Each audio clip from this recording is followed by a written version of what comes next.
11h-25 avant de jouer ensemble et avant de vous offrir notamment des repas pour aller découvrir le food truck d'Aude, le Yakishi, avec de la cuisine japonaise. Auparavant, on va pas aller jusqu'au Japon parce que des bons produits, nous en avons également chez nous.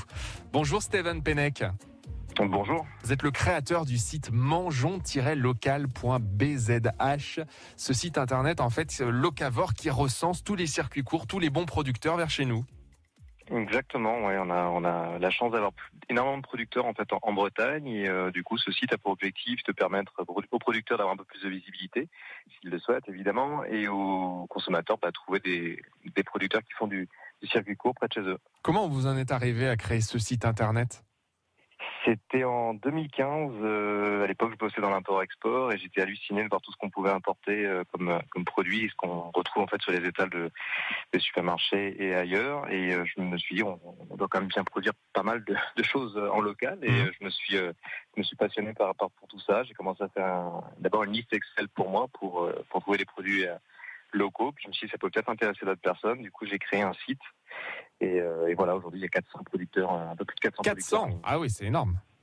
Oui, ça commence à faire. Il y a des apiculteurs, il y a des maraîchers, évidemment, des éleveurs bovins, du porc, enfin, il y a vraiment tout type de produits, de la brasserie, de la cidrerie. Et comment ça se passe, en fait?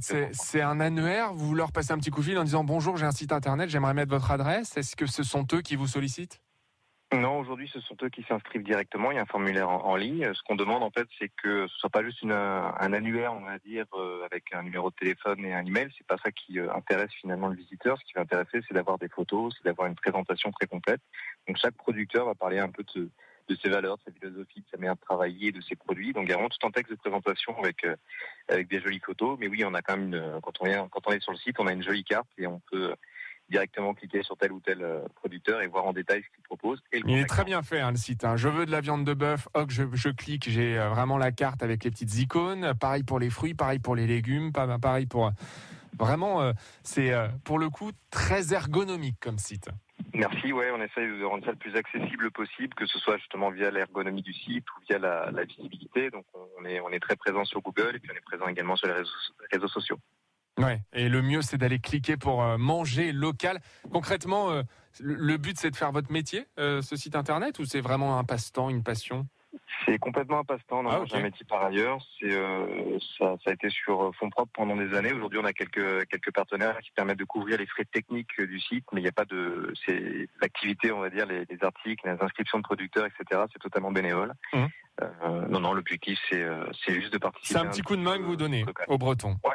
Tout à fait. Eh ben génial. Mangeons-local.bzh, ce site internet. Si vous êtes producteur, inscrivez-vous. Vraiment, c'est une jolie vitrine. Merci Steven d'être passé par ici sur France Bleu Brésil. Merci beaucoup. Bonne journée. Très bonne journée. Merci infiniment. Au revoir. Circuit bleu côté saveur à podcaster sur francebleu.fr.